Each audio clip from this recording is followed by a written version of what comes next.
So today was a big day because Commonwealth leaders met together to talk about many of the pressing issues of our time, definitely the pandemic, the fact that many states, all of us, are dealing with the impacts of climate change, but also definitely the food security issue that is affecting many African countries, many countries across the Middle East and Asia. And so the leaders also agreed on the new mandate of the Secretary General, which was renewed for 2 years. And also during the day, I had the opportunity to attend a G7 virtual meeting with all foreign ministers, including from here in Kigali with my British counterpart. The main issue of our discussion has been really to prepare the G7 Leaders Summit next week, but really focusing on the question of food security and safe passage for Ukrainian grain. I'll answer any of your questions regarding this issue. And also, what is clear to us is that Russia is weaponizing food and putting a toll on many of countries around the world and putting 50 million lives at risk, because this is what is happening. Usually Ukraine is able to support, because it is one of the biggest breadbaskets of the world, it's able to support 400 million people. And now because the Russian forces are targeting Odessa, targeting silos full of grain in Ukraine, and systematically affecting the infrastructure of exporting wheat, corn, and all forms of grains from Ukraine to the rest of the world, well, like I mentioned, 50 million lives are at risk. So clearly this is not the fault of the Western sanctions. This is really Putin's war of choice that is affecting food security around the world. And of course, you saw my declaration regarding the question of Roe v. Wade, and I'll be able to answer your questions regarding this. J'arrive, Christian, je vais le dire en français. OK, so, grosse journée aujourd'hui, Kevin. Donc, grosse journée aujourd'hui. Pourquoi? Parce que, bon, les leaders du Commonwealth se sont rencontrés pour parler de différents sujets, que ce soit l'impact de la pandémie, les changements climatiques, mais aussi le fait qu'on fait face à une grande insécurité alimentaire partout à travers le monde. Aussi, le mandat de la secrétaire générale a été renouvelé pour 2 ans. Et puis, j'ai eu l'occasion de participer à une rencontre virtuelle des ministres des Affaires étrangères du G7 pour préparer la rencontre de la semaine prochaine des leaders du G7, mais aussi pour plus spécifiquement aborder la question de l'insécurité alimentaire due à la guerre en Ukraine. Je vais pouvoir répondre à tes questions avec plaisir sur ces enjeux-là. Et on sait présentement que la Russie utilise les aliments, utilise certainement le blé, le blé et plusieurs sortes de céréales comme un outil pour affecter les pays africains et aussi les pays du Moyen-Orient. 50 millions de vies sont à risque de faire face à la famine.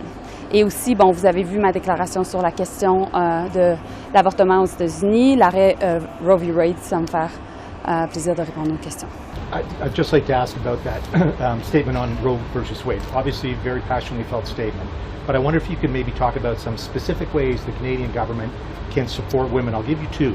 Many Canadian women needing a late-term abortion will go to the United States. So can the Canadian government talk to provinces about providing late-term abortions? And 2, your government, as a matter of policy, has been funding the full suite of sexual and reproductive health services in this continent. If an American woman comes to Canada, will your government pay for the full suite on our continent? Okay, so a couple of things on that. We want to take strong measures to support not only a woman's right to choose, but also access to that right. And so we will work with women organizations across the country to listen to their needs and also work with provinces and territories. Now, we know that the Minister of Health has this mandate. Jean-Yves Duclos is actively working on this issue, and he has strong support from the Prime Minister. Charles dit que si vous voulez être une monarchie ou une république, c'est votre choix. Qu'est-ce que ça veut dire pour le Canada? Mais on sait que les monarchies sont synonymes de plus grande stabilité. On sait aussi qu'à travers le monde, présentement, il y a énormément d'instabilité.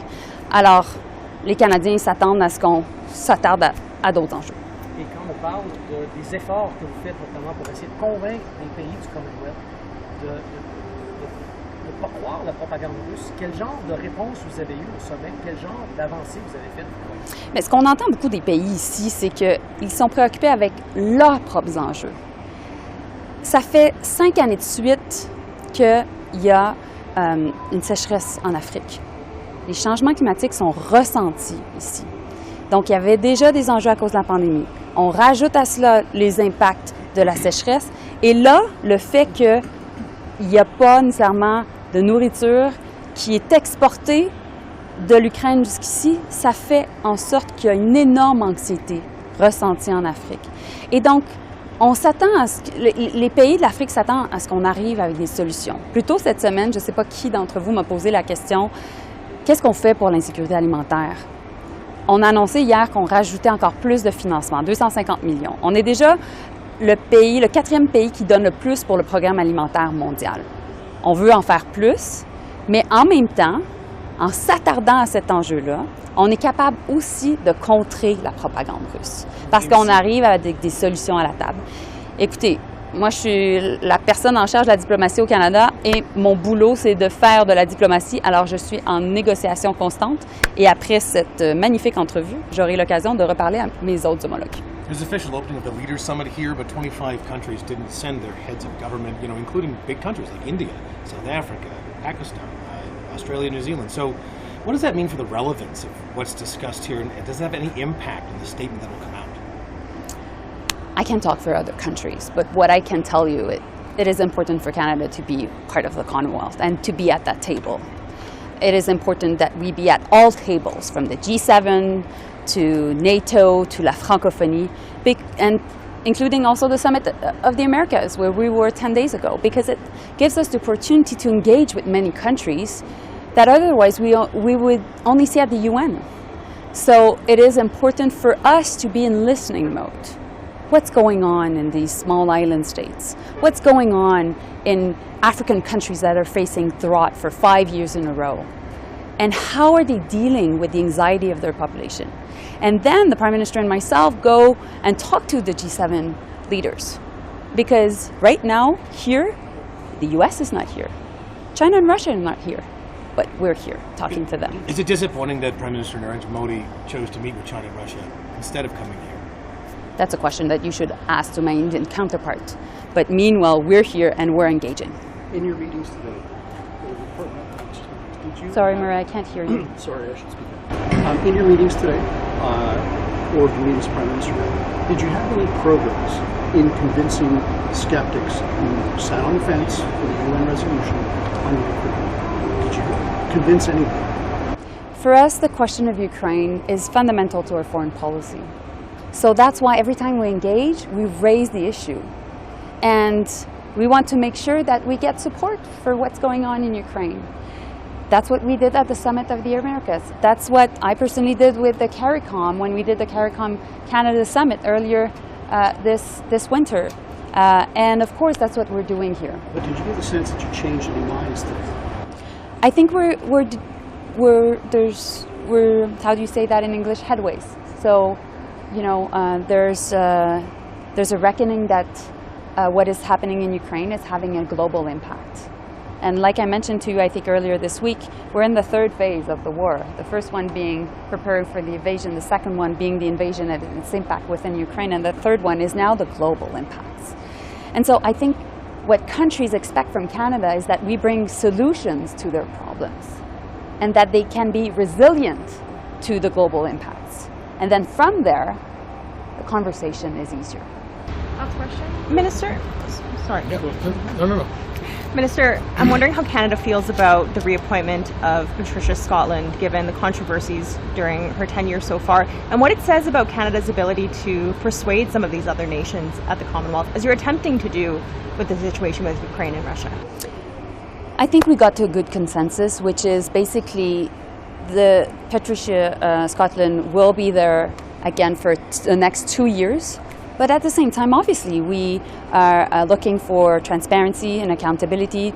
That's the case in every multilateral organization we're involved in, and that's certainly the case for the Commonwealth as well. Minister, could I just quickly get you on the monarchy in English about what Prince Charles had to say today, what your thoughts were on his message that you're free to leave if you want with no hard feelings, and do you think it's something Canada may consider at some point? Well, what I have to say about that is we know that monarchy is a source of stability, and there's so much instability in the world right now that Canadians expect us to deal with many other issues. Ça vous a pas surpris qu'il présente cette position-là comme ça? Je suis à l'écoute, donc je prends note.